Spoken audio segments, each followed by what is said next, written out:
Comment va le rap en 2025? C'est un peu la question que tout le monde se pose cette année, ou en tout cas celle qui plane un peu dans l'air sans que personne n'arrive à répondre franchement à cette question. Et faut dire qu'on est déjà à la moitié de la décennie. Et cette année, on a fêté des 10 ans d'albums comme Le Monde Chico de PNL, A7 de SCH, Nero Nemesis de Booba ou encore H24 de Hamza. 10 ans, et pourtant on a l'impression que tout ça c'était hier, alors que le paysage lui a complètement changé. Le rap a changé, c'est évident, et je peux pas m'empêcher de le voir comme une espèce de relation de longue date. Évidemment, je continue à kiffer le rap, mais par moments ça me fatigue un peu, parfois ça me déçoit, puis sans prévenir ça arrive encore à me surprendre, et je me replonge souvent dans le passé avec nostalgie, en me disant que quand même, sans le rap, ma vie aurait été complètement différente et sûrement plus triste aussi. Mais aujourd'hui, le contexte est plus dur, les industriels ont compris, surtout depuis le Covid, que le rap n'était plus cette poule aux œufs d'or éternelle, ils l'avaient anticipé depuis un moment, et résultat, en vrai, beaucoup de gens galèrent, sauf les 1% qui arrivent à faire des streams. Rap Plume est devenu Shades parce que de moins en moins de labels sont prêts à lâcher 800€ pour un tweet, la création de contenu n'est plus ce qu'elle était, les festivals de rap l'été peinent à remplir et on le voit bien, il y a de moins en moins de rap et de plus en plus d'afro parce que le mainstream s'en est emparé et du coup parce que l'afro vend beaucoup mieux que le rap. Et puis cette fameuse stat du Billboard qui fait un peu date aux États-Unis où pour la première fois depuis 1990, il n'y a eu aucun morceau rap dans le top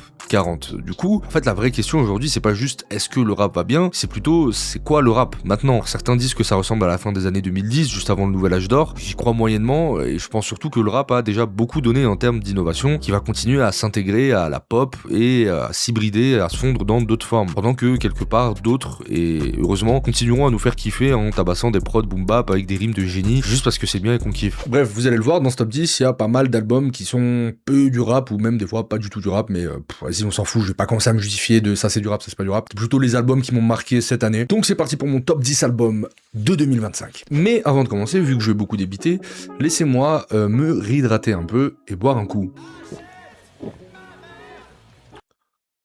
Oh non, on est dans une pub.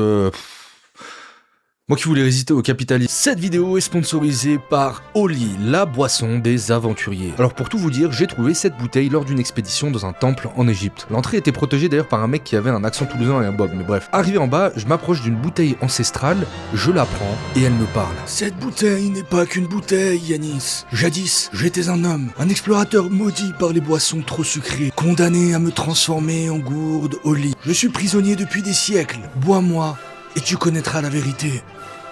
Enfant de la légende, écoute bien mon cher élu, retiens ces incantations sacrées. Avec les codes promo LREM5, tu as 5€ de réduction sur ta première commande, des 14,99€.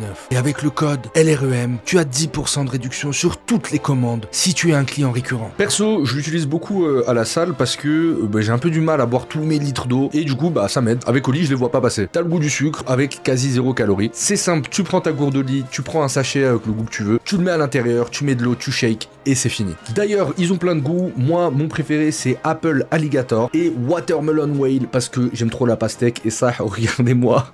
Les Cara Design, j'ai 8 ans, mais j'aime trop, voilà. Bon, j'ai hérité d'une bouteille maudite qui cache le secret de la boisson perdue. La bonne nouvelle, en plus des codes promo, c'est que vous n'avez pas besoin de galérer autant que moi. Il vous suffit d'aller sur le lien en description ou en commentaire épinglé. Merci à Oli d'avoir sponsorisé cette vidéo.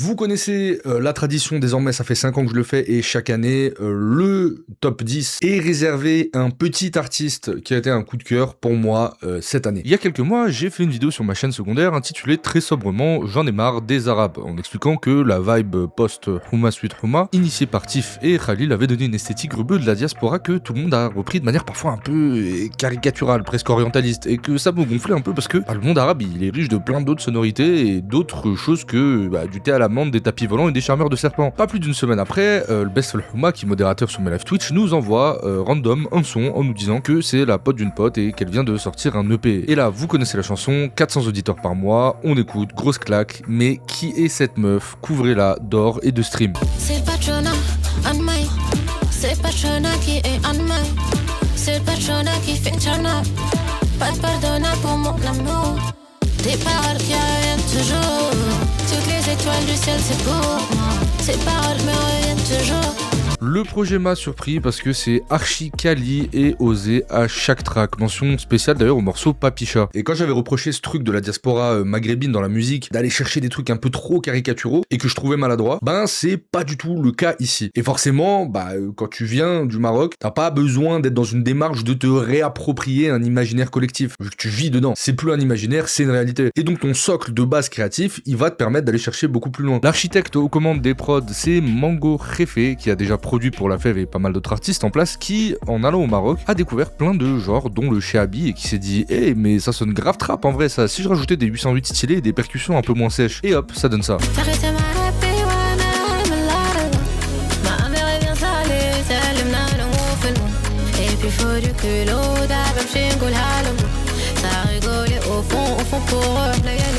Alors c'est super expérimental, même si ce mot veut plus rien dire, mais c'est aussi 95% du dialecte marocain, et l'EP est très court, mais vraiment chaque son m'envoie beaucoup trop loin. On y retrouve ce truc très propre à la pop nord-africaine, où tout est un petit peu exagéré, jusqu'à même l'autotune parfois qui sonne presque comme un clin d'œil générationnel, et le tout avec une direction artistique et une esthétique musicale fusionnée aux sonorités arabe tuning. Vous savez, ces arabes du golfe qui font des méga courses de 4x4 super chères dans le désert en espérant réduire au maximum leur espérance de vie. Ça. En plus de ça, on l'avait invité à une de nos soirées séquences avec Andy cet été, et franchement, je l'ai vu en live, c'est incroyable. J'avais des étoiles dans les yeux, c'est trop bien. En plus, elle avait fait des exclus qui sont toujours pas sortis, donc ce qui arrive pour elle va être tout aussi costaud, si ce n'est plus à mon avis. Faut guetter les prochaines sorties. D'ailleurs, bam, petite promo juste ici, le 30 janvier prochain, on fait une soirée séquence encore une fois avec Andy. C'est au Dog Bay à Pantin sur Paname, de 23h à 5h du matin. La dernière était exceptionnelle, donc viens te la mettre avec tes potes.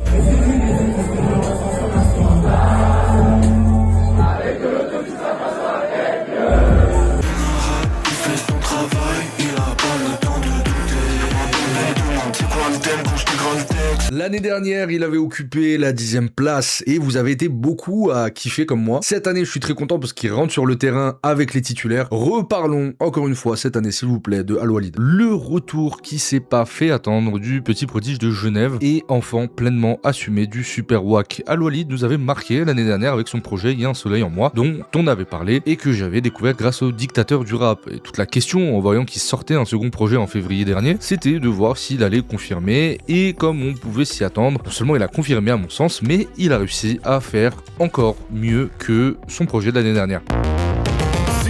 Un franc suisse, ça vaut 10 dirhams.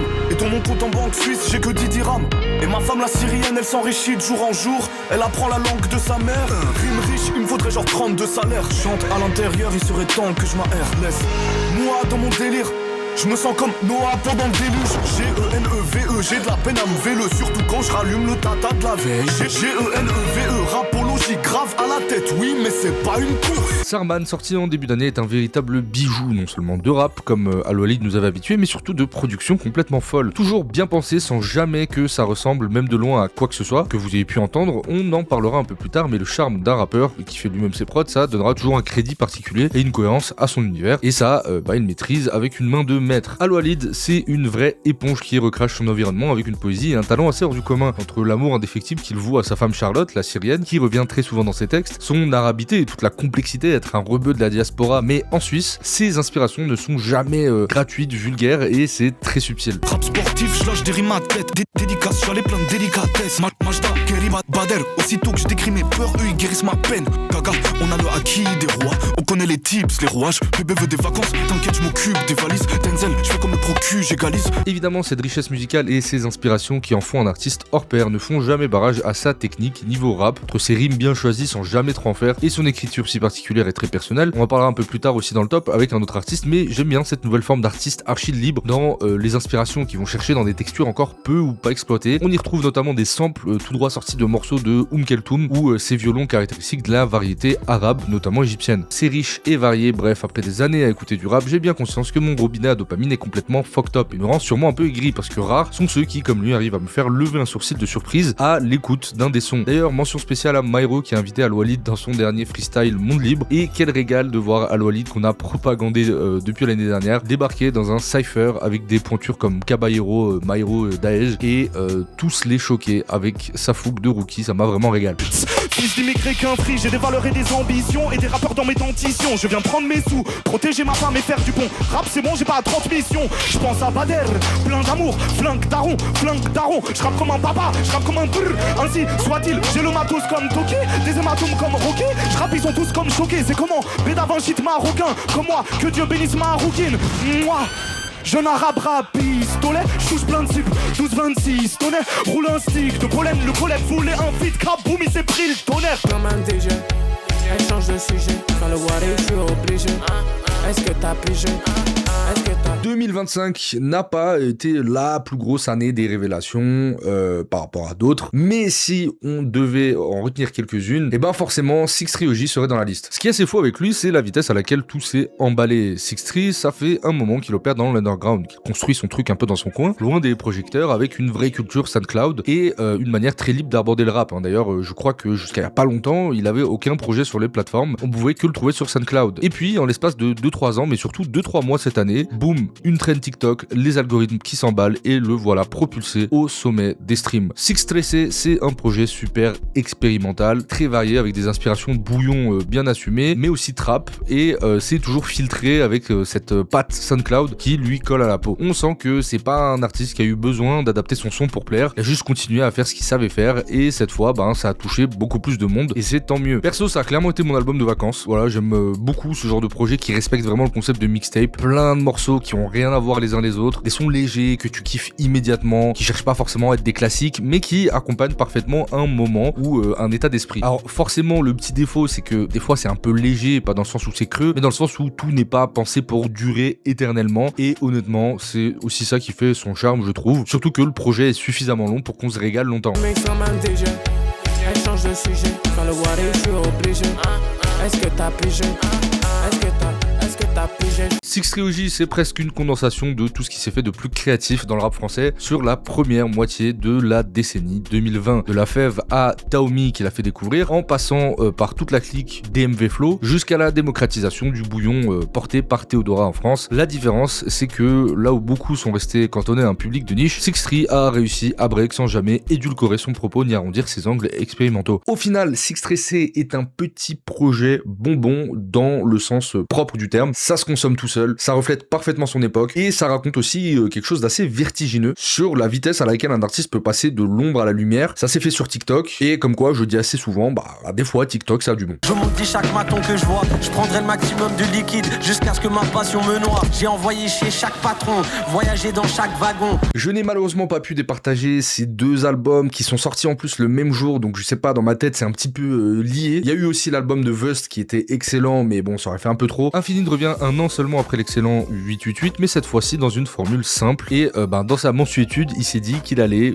se faire un kiff, le projet dont le cœur de sa fanbase rêve, c'est-à-dire une tape de Tekos avec des featuring all-star accompagnés des meilleurs rimeurs de l'Hexagone, d'un DJ et d'un MC qui parle entre les morceaux comme à l'ancienne, une sauce que West Side Gun avait d'ailleurs concoctée il y a 2 ans et qui fonctionne super bien, des prods de fou, ça découpe et c'est tout, ça va pas chercher plus loin que ça. Et c'est une franche réussite, on sent qu'il est dans sa zone de génie quand il est là-dessus, y a personne qui peut le tester. Je vais pas reparler de pourquoi Infinite c'est l'un des meilleurs rappeurs français en technique, mais on se sait, c'est frais, il y a des prods West Coast et encore une fois, quand les artistes ont l'air de moins se prendre la tête et s'écouter, le public a l'air aussi archi réceptif parce que c'est un des projets qui a vraiment bien vécu sur l'année et dont les top 10 foisonnaient en fin d'année. Yeux plissés, je veux friser, parle de cash, t'as même pas le temps de finir ta phrase que t'entends déjà mes pneus crisser. Je ferme un œil pour mieux viser, je crache dessus pour mieux glisser. De l'autre côté, on l'attendait depuis longtemps, le premier album de Myro. Dès les premières écoutes, ce qui frappe, c'est la richesse des productions d'Hôpital, ultra variées, souvent époustouflantes et rarement gratuites. On passe de la Baltimore Club à des incursions rock étonnamment respectueuses, du boom bap, des textures plus modernes, sans jamais avoir l'impression d'un patchwork maladroit ou d'un pot-pourri musical. Tout est cohérent, pensé et surtout habité par Myro. Évidemment, le cœur du disque reste Myro lui-même au micro. Alors le débat sur le meilleur rappeur francophone iPhone actuel est sans fin évidemment et probablement insoluble. Mais une chose est sûre, Myro est plus que jamais dans cette discussion. C'est clairement un profil qui a 5 étoiles de partout, flow, bars, références, signature vocale, science de la rime, maîtrise technique, écriture, tout est là et surtout ça sonne vivant, jamais démonstratif pour le simple plaisir d'impressionner. Je te bois, je te sirote, tu sais que quelques gouttes suffisent. J'ai le discours qui s'apprête à mettre en grève presque toute l'usine. Là où la fièvre marque un vrai tournant, c'est surtout sur le fond et c'est souvent le signe des grands premiers albums. Beaucoup plus d'introspection et de prise de position que sur ses projets précédents. Myro n'aura pas seulement extrêmement bien, il a des choses à dire sur la Palestine, les injustices, sur l'industrie du rap, sur ses parents et notamment sa mère, sur l'amour et sa place dans tout ça. C'est un artiste qui accepte enfin de se livrer sans filtre, sans posture et on avait pu voir ce côté-là un peu sur des morceaux comme Érythriste à l'époque ou Rap Mag. J'étais curieux d'avoir un album avec beaucoup de morceaux comme ça qui me font dire à la longue, un peu comme avec Limsa, Dolnay, qu'il a beau être l'un des meilleurs techos du rap, des fois je préfère limite sa plume, c'est dire. L'album est aussi très risqué dans ses couleurs, presque déroutant à la première écoute, un angle périlleux qui a sans doute empêché un peu une compréhension immédiate à sa sortie, mais avec le temps, ça s'est réglé et ça devient justement l'une de ses forces. Et Myro réussit là où beaucoup de rappeurs malheureusement techniques échouent, c'est-à-dire rendre la performance secondaire pour mettre le propos au premier plan.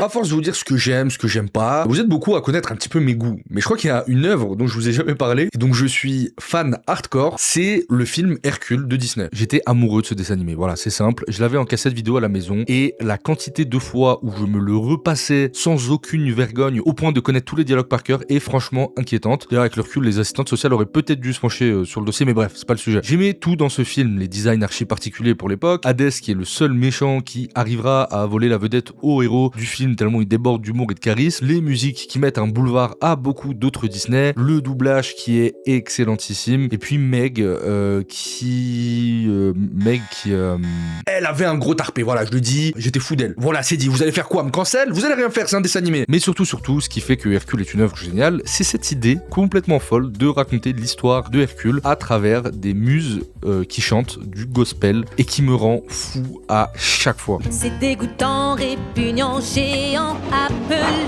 titan. Pas de transition particulière avec l'album de Thury, si ce n'est que l'album m'a beaucoup fait penser à ce côté opéra, gospel qui tente de raconter quelque chose de manière dramatique. Thury, on le savait, archi fort, archi sensible, mais pour moi, avec cet album, il franchit clairement un cap. Celui d'un artiste qui assume clairement sa vulnérabilité sans jamais tomber dans le pathos ou la posture. L'album est traversé par une obsession centrale, l'amour sur toutes ses formes, passionnel, destructeur, tendre, bancal, des fois impossible, et ce qui frappe, c'est la manière dont il en parle. Une écriture très très précise, des fois qu'on comprend pas forcément, presque littéraire, mais jamais froide. Il y a quelque chose de profondément humain dans sa façon de raconter les relations, les non-dits et les blessures qu'on traîne, qu'on inflige parfois malgré soi. Musicalement, le projet est d'une grande cohérence, les prods accompagnent le propos sans jamais le surplomber, c'est élégant, c'est classe, sans jamais être pompeux, parfois mélancolique, toujours au service de l'émotion, et rien n'est là pour briller inutilement, on laisse de l'espace à la voix, il y a des silences, des fois ça parle, niveau orchestral, c'est d'un niveau de fou. D'ailleurs, mention spéciale à la fin du morceau Sorcière qui à chaque fois me met dans tous mes états.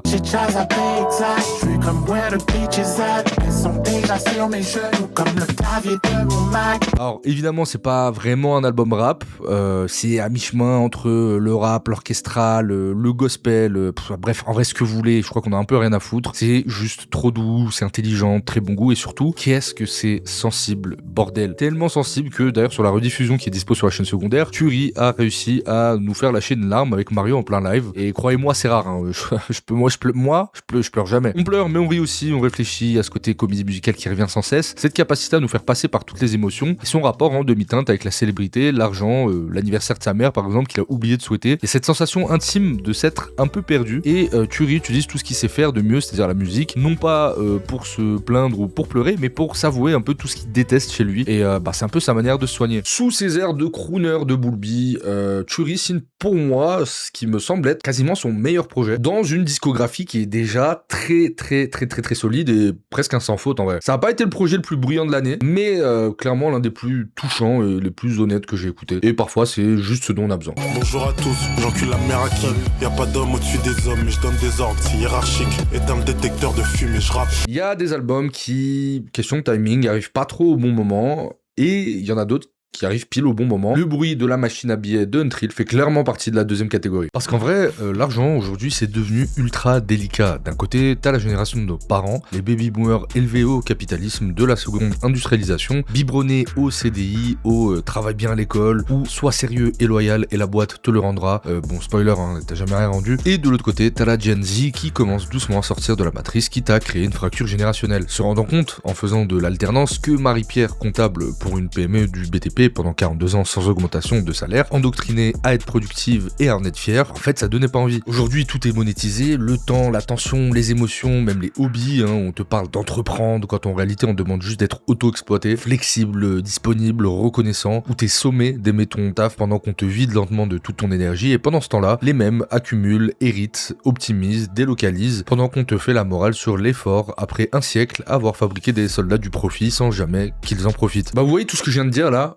je pense sincèrement que Untrill, il en a rien à foutre. Voilà, c'est clair, il s'en branle. Et il nous le fait bien savoir sur ce déjà 3e album en 2 ans. Ce qui me frappe, c'est la manière dont il sature volontairement l'espace avec ses thèmes. Piste après piste, il accumule les images, l'argent, les chiffres, les situations, jusqu'à créer une forme de vertige. À force d'en entendre, on finit clairement par s'asseoir et le regarder flexer comme on regarderait un film de gangster des années 90. Comme si l'ego trip devenait presque une expérience sensorielle plutôt qu'un simple exercice de style. Untrill, il veut que tu saches qu'il a de l'argent, par les mots, par les prods, jusqu'à imiter parfaitement le bruit de la machine à billets, d'où le titre de l'album. Musicalement, il y a une vraie rupture subtile avec ses projets précédents, les prods vont chercher ailleurs, c'est moins immédiatement frontal, et d'autres fois plus luxueux dans les textures. C'est pas vraiment un album qui cherche l'efficacité instantanée, il demande à être réécouté et digéré. Et c'est souvent en fond, presque par surprise, que les morceaux commencent vraiment à prendre. Et d'ailleurs, j'avais trouvé super sympa le projet à la première écoute quand on l'avait écouté sur Twitch, mais c'est le lendemain, en le laissant tourner, que la magie a opéré. Comme d'hab, on y retrouve évidemment tous les ingrédients phares aussi qui ont fait le succès grandissant de Untrill sur les 2 dernières années dans la scène underground, avec ses bars mythiques qui frappent l'oreille à chaque fois. La liste est beaucoup trop longue, d'ailleurs il y a que ça, mais on retiendra des phrases comme j'applaudis toujours après le vol sauf quand je prends l'avion, ou baby si tu veux m'aider à voir plus loin, faut que tu me prêtes ta jumelle. Mais glissé subtilement, un peu comme dans Replica 2, il y a aussi quelques phrases discrètes qui nous prouvent qu'il réside en lui un petit fond de sensibilité, comme quand il dit tu te doutes bien que pour gagner plus, j'ai perdu bien plus que toi. Le pool de producteurs l'idée par Hologram Low fait un taf aussi formidable, en réussissant l'exploit de faire à la fois un truc très différent de l'aspect classique orthodoxe rap de Replica 2, ou de l'aspect très out trap et crapuleux de Nouvelle Trap 2, avec cette fois-ci au niveau des prods un truc un peu plus singulier, presque expérimental, passant de prod très métallique, faite au marteau-piqueur, à, je sais pas, par exemple un sample de chant lyrique sur le morceau brésilien. Je brûle tellement que quand je tombe, je rebondis. Je t'ai promis la lune, je m'en souviens, j'ai menti. J'ai un lot de Mercedes-Benz, y'a pas de plus t'as que je les pèse. Et puis il y a toujours ce mystère qui plane autour de lui de est-ce que c'est vrai, est-ce que ce qu'il raconte est réel, est-ce que c'est un personnage, et la vérité je crois que je m'en fous un peu et que j'aime bien ne pas savoir. La moustache qui transpire, ah ouais, baby j'ai le cœur brisé, j'en veux à toi y'a un moyen de toi, ah ouais, genre tout coûte. L'année 2025 aurait été marquée par l'avènement d'un des rookies les plus intéressants du moment, le rebeu de la légende, qui n'arrive que tous les 50 ans, qui maîtrise tous les éléments de la musique, j'ai nommé Ino Casablanca. Ino c'est simple, il mélange rap, musique électronique, sonorité nord-africaine, africaine, arabe, bref, en gros il fait ce que vous voulez, mais surtout il fait ce qu'il veut. Et ça pas de manière maladroitement folklorique comme j'en avais parlé au début de cette vidéo, parce que tout est digéré, recomposé, remis dans un cadre très personnel, et d'ailleurs c'est lui qui fait ses propres prods, accompagné de ses instrumentistes Nico et Osso, et ça se ressent. Si Tamara était une excellente carte de visite avec des morceaux comme Nouveau Groove, qui ont cette signature qui lui est propre, et d'ailleurs toujours pas compris comment le morceau Racaille sur le même projet était pas devenu un hit national, mais bref. Je confonds ma meuf et le psy, le label et la banque, l'amour et le les potos avec les rêves. Il faudra attendre octobre 2025, donc pas si long en vérité, pour le voir revenir avec un EP qui va confirmer son statut de rookie dans le paysage. La dualité entre Tamara, qui signifie les galères ou le hustle en dialecte marocain, et Extasia, en deuxième partie de l'année, comme un espèce d'antidépresseur à tous nos soucis, font qu'il a pour moi réussi à couvrir l'année entière avec sa musique. Et comment vous dire que cet album a été du bonheur en barre. Déjà parce que le hasard a fait que je l'ai écouté sur Twitch juste après avoir écouté Pretty Doll Corps, donc un bon sas de décompression, disons-le, mais surtout parce que je nageais dans un tas de références, allant de la musique égyptienne à du compas, en passant par du rail et plein d'autres trucs très cool. Et le voir polliniser comme ça chaque fleur, comme une abeille, dans tous les genres musicaux avec cette élégance, vraiment pour moi, ça le met au rang d'artistes comme Bad Bunny ou Rosalia, toutes proportions gardées, attention, dans le sens où il a cette capacité à faire du neuf avec du vieux avec du neuf, et à jouer comme ça un petit peu avec le côté historique et chronologique des musiques, sans essayer forcément de les moderniser ou de les remettre dans un cadre très tendance. Et c'est assez périlleux comme exercice. Par exemple, en Égypte et globalement au Moyen-Orient, il y a un genre qui cartonne depuis pas mal d'années, c'est le mrannet. C'est un genre de pop arabe axé beaucoup sur les percussions. Ino, quand il fait un morceau comme Extase, c'est pas un morceau rap aux inspirations mrannet, c'est littéralement un son de mrannet. Genre faites-le poser en arabe, personne en Égypte ou au Liban il verra une différence.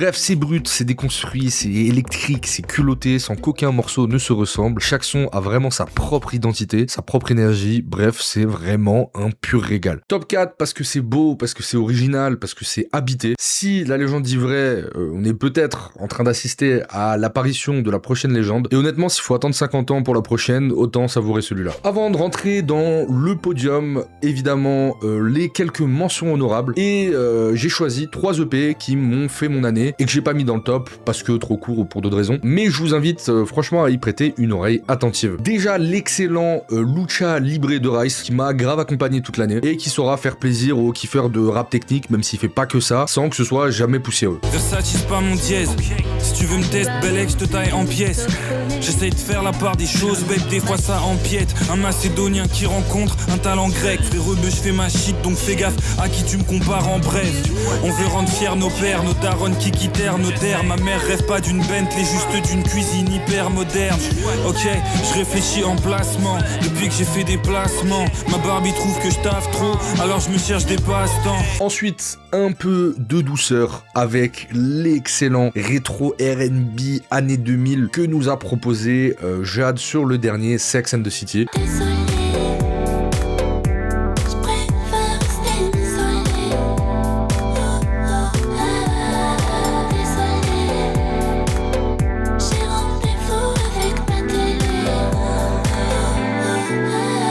Et pour terminer, le brillantissime Du caviar pour mon chien de GAL. GAL dont je vous avais parlé avec le double dans les rappeurs à moins de 1000 auditeurs par mois dans une vidéo en 2022. Comme quoi, quand je fais des recos, faut m'écouter. Non, faut m'écouter. Je me suce un peu, oui. Il y a un Judas sur le déco, faut liquider le traître. Mon père et son père étaient pauvres, ça je dois briser le cercle. Jeune, peur, c'est pas Bambi, c'est le cerf. 08, y'a trop de cops, à esquiver, je sers. Pas de Maybach, il se lève, je lay back. J'pars avec le nitrate et du gaz dans un great bag. Bon, alors déjà, directement, je vous le dis, j'ai fait un très long format sur ce sujet, donc si vous voulez vraiment du fond, n'hésitez pas à cliquer sur la vidéo et aller regarder. Et donc si je le mets top 3, c'est pour tout ce qu'il a représenté cette année, au-delà d'être un très bon album de musique, c'est évidemment un album que je trouve très important. Le rap, historiquement, c'est une musique qui vient d'un vécu précis, la banlieue, la violence sociale, le racisme, la police, la colère, la survie, bref, le cadre dans lequel le rap est né, assez photographique. Et en parallèle de ça, évidemment, il y a toujours eu du rap de fête, des trucs plus légers, et même du rap plus tard de bourgeois, et aussi cette fameuse gentrification qui a tant fait parler ces 10 dernières années dans le rap. Mais faut être honnête, tout le monde ne raconte pas la même chose quand on rappe, et surtout, tout le monde n'a pas le même vécu. Et Pretty Doll Corps arrive un peu là-dessus, au carrefour entre la culture white trash prolétaire, les luttes LGBTQIA+, plus, et le rapport au traumatisme sans une seule seconde demander la permission. Et c'est un projet que tout le monde forcément a acclamé comme étant d'utilité publique et important dans la manière dont ça a cristallisé plein de sujets en les remettant au milieu de la table. Sujet resté peut-être un peu trop longtemps dans les catacombes parce que trop difficile à regarder en face. Important donc pour tous les sujets que vous connaissez déjà, mais aussi pour l'impact que ça a eu, le côté iconoclaste de la démarche, le grunt, la posture, bref, encore une fois, je vous renvoie vers le long format que j'ai sorti il y a 3 semaines sur le sujet en essayant d'avoir une grille un peu différente dans mon analyse qui n'avait pas été assez exploitée selon moi. Et d'ailleurs, merci pour vos retours, je crois que j'ai jamais reçu d'aussi bons commentaires sur une vidéo, ça m'a vraiment touché, donc merci. Donc moi, ce que je vous propose pour cette critique, c'est que je vais pas trop parler du fond, et je vais faire comme si j'avais pas compris les paroles ou que c'était dans une autre langue, voilà. Parce que je trouve qu'il y a trop de gens qui ont dit « Ah, l'album est bien sur les sujets, sur les thèmes, c'est important, mais musicalement, je suis pas très fan ou je trouve pas ça ouf. » Et je suis grave pas d'accord avec ça. Musicalement, l'album est fou, moi je trouve, j'ai adoré, voilà. Même si j'avais pas compris les paroles, j'aurais kiffé. Je trouve qu'on a pas assez salué l'extrême profondeur avec laquelle Néofront s'est appliqué sur l'album. Il a parfaitement, selon moi, réussi à capter ce truc de personne cassée par la vie type beat, et ça se ressent autant dans le début de l'album quand ça déboule à toute vitesse sur des prods de zinzin avec une énergie de fou que à la fin quand on arrive au cœur de leur douleur et que tout s'adoucit. Pareil en termes de rap, je pense sans avoir peur de le dire qu'on peut ne pas être sensible à ce genre musical, mais dire que ça rappe mal, c'est vraiment avouer ne pas y connaître grand chose, hein. C'est chirurgical sur chaque mesure. Femtogo fait pour moi sa meilleure démonstration technique en termes de posage. Il y a des bars sur quasi chaque ligne. Petite Sœur joue avec sa voix et trappe comme si elle habitait dans le fin fond de la trap SoundCloud de Chicago, mais surtout il y a une osmose entre les deux qui est hyper touchante. On sent que le fait d'être deux leur a permis d'aller plus loin, de se lâcher davantage, de se soutenir. C'est clairement un disque où on sent qu'ils sont mutuellement poussés à se dévoiler et à aller là où ça fait mal, et que c'est peut-être un projet qu'ils auraient pas osé sortir en solo. Alors oui, c'est pas un album facile à écouter, et encore je trouve que les 6 premiers morceaux s'écoutent sans être trop engageants émotionnellement, je trouve les gens exagèrent un peu. Donc voilà, très content que ça soit sorti, et encore une fois, au-delà d'être un bon album de rap et tout ça, un peu comme les 2 projets dont je vais parler juste après, ça a pour moi amené une espèce de era autour de l'album, un peu comme à la bonne vieille époque de 2016. En tout cas, une chose est sûre, ça fera date. Je suis protégé, je sais pas pourquoi pas toi. Tu crois tellement pas en toi, ça ressemble à de la foi. Est-ce que vous aussi, ça vous est déjà arrivé d'avoir des crises existentielles? Vous savez, ce moment très précis où tu réalises que t'es sur un caillou perdu dans l'espace qui tourne autour d'une boule de feu, que tu vis, tu souffres, tu meurs, et puis plus rien. Genre rideau. Ça s'appelle le nihilisme, et Pandemonium m'a vraiment marqué par la manière dont Vald arrive à mettre des mots et surtout des images sur ce vertige infernal de la vie, sans jamais tomber dans un truc pseudo-philosophique. Il y a ce fameux triptyque chez les artistes de rap dont je parle souvent: tu rappes la galère, tu rappes la réussite, et après, qu'est-ce que tu rappes? Il y a des rappeurs comme Dinos qui sont encore bloqués à la 2e étape. Alors tu sais pas trop quoi raconter, hein. Vald, lui, il a pris l'option la moins flatteuse possible, c'est-à-dire, ok, j'ai eu l'argent, le succès, les chiffres et salles pleines, et pourtant j'ai jamais été aussi vide. Pas de glorification, pas de storytelling héroïque, juste un constat un peu gênant. Malgré tout ça, je reste une poussière dans l'infinité de la galaxie, et alors qu'est-ce que je fais avec ça? Donc l'album ne cherche pas vraiment à être rassurant, hein. Des fois il m'a même mis mal en vrai, et il est traversé comme ça par une espèce de fatigue mentale, une lucidité parfois glaçante, mais c'est toujours contrebalancé par le côté absurde ou son humour noir et la dérision dont Vald sait faire preuve et a toujours fait preuve tout au long de sa carrière. J'ai cassé mon roupinné de dopamine, j'ai trop tiré sur le spliff, j'ai trop tiré sur ma bite. Aucune bitch peut plus me changer des ID, y'a que ma chérie qui peut le faire, mais je lui demande toujours plus. Musicalement, c'est dense, c'est bordélique, hein, les idées s'empilent, les ambiances changent très vite, les prods passent du grand n'importe quoi assumé à des moments beaucoup plus sombres, et bizarrement, tout ça raconte exactement la même chose, c'est-à-dire la saturation du cerveau de Vald. C'est un mec conscient de son statut mais incapable d'y trouver un sens. Des morceaux comme Superman par exemple, c'est sûrement un de mes sons préférés de l'année, ou Prozac ou Pixan, pareil, hein, on y retrouve ce cynisme grave drôle qui m'a fait kiffer lever à l'époque au tout début, et rien qu'au concept du son, t'as envie de rigoler parce que il s'est dit je vais faire un bouillon sur le sujet de blanc par excellence, les antidépresseurs. Et c'est pour moi toute la réussite de Pandemonium, hein. Derrière l'humour, les concepts absurdes et la provocation, il y a un fond très cohérent, presque fataliste. J'avais été d'ailleurs mitigé à la première écoute, mais une semaine après, je m'envoyais quasiment tout le projet en no skip, vraiment un incontournable de l'année pour moi. Ma critique dithyrambique sur Pandemonium aurait pu s'arrêter là, mais ça, c'était sans compter sur le fait que Vald a décidé que Pandemonium serait pas juste un album, mais un concept sur toute l'année. Il revient quelques mois plus tard avec un remix électrotech totalement inattendu, accompagné de Vladimir Cauchemar et To Die For. Moi qui pensais très sincèrement que j'avais pas assez de mélanine pour ça, et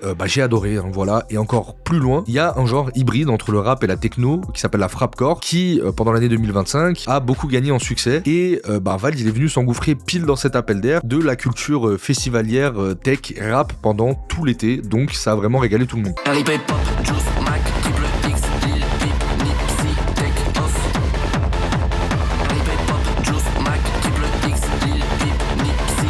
Mais c'est pas fini, parce que arrive l'Accor Arena, et là, bah pareil, hein, énorme claque, je le redis, moi j'aime bien Vald, je suis un grand kiffeur de Vald, je suis pas non plus le cœur de cible ultime, et donc un mois avant, j'étais au même endroit pour Booba, à l'Accor Arena, et franchement, niveau mise en scène et présence, bah désolé, ça avait rien à voir. Le concert était exceptionnel, les gens étaient en feu, il y avait plein d'invités, bref, vraiment, j'ai kiffé de fou. Ajoutez à ça le fait qu'une poteau créatrice de contenu très calée en verdure était à côté de moi pendant le concert. J'ai eu le malheur de tirer sur une de ses battes. Je peux vous dire que le moment où Fianso est venu faire le feat avec Vald sur Yankee, je voyais tout en 8 dimensions. Et comme si ça suffisait pas, il annonce enfin de concert un nouvel EP, Magnifica, un ovni total entre variété française alternative des années 80 et rimes presque absentes. Et à la première écoute, bah pareil, j'étais incapable de savoir si je devais rire ou hocher la tête. Et évidemment, avec le temps, bah ça m'a aussi gagné comme une espèce d'anti-pandémonium, mais sous antidépresseur. Bref, quel plaisir de voir un artiste issu de la génération dorée continuer à se casser la tête, à trouver des concepts, chercher de nouveaux angles, défendre un projet sur la durée, créer des événements, prendre des risques et surtout, et ça se sent, je trouve, sur ce projet, s'amuser à faire de la musique, tout simplement. Concept qu'on a parfois tendance à oublier, je pense, quand on est artiste, dans une industrie qui est en train de se saturer. Donc merci le.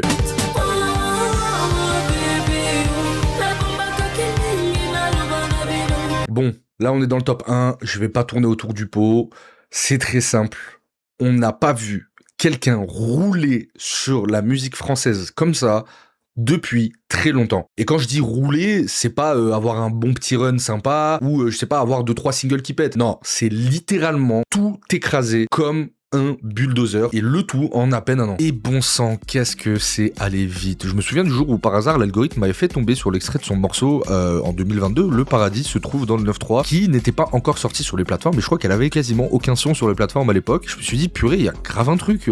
J'ai naïvement envoyé un message pour savoir quand est-ce que ça sortait. Quelques semaines après, le morceau sort, je le partage sur Twitter, et j'étais invité chez Move Radio à l'époque, feu Move Radio, à faire mon tout premier passage à la radio avec elle, et c'est grave à mon souvenir. D'ailleurs, autre anecdote marrante, j'ai écouté l'album de Gazo avec Anime juste avant qu'il perce, donc logiquement c'est bientôt mon tour, hein.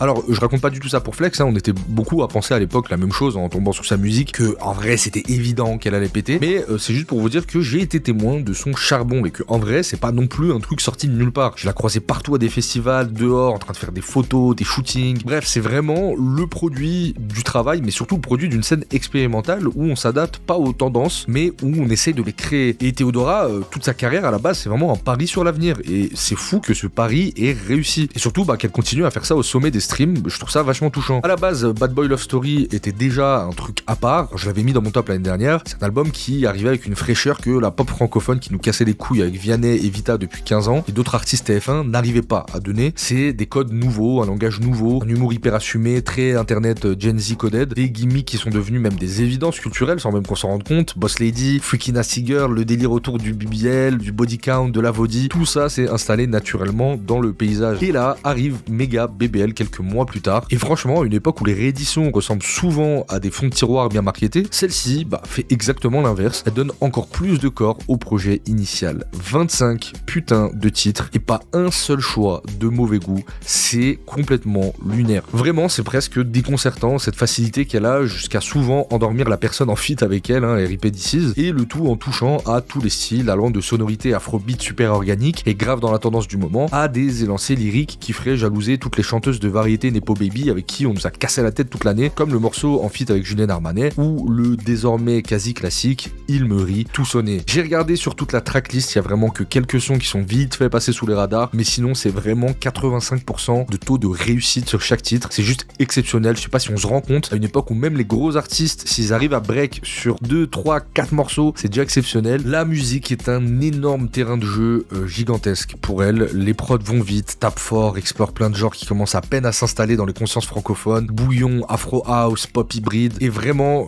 on arrive à un niveau qui est tellement lunaire que je trouve c'est un peu comme PNL il y a quelques années. Théodora, elle a même plus besoin d'essayer et de faire des hits. Le fait qu'elle fasse de la musique, c'est déjà un hit en soi. J'ai besoin de cash un peu de molly, la sexy elle pop, elle est la molly. Take it personal, t'envoies des messages personnels.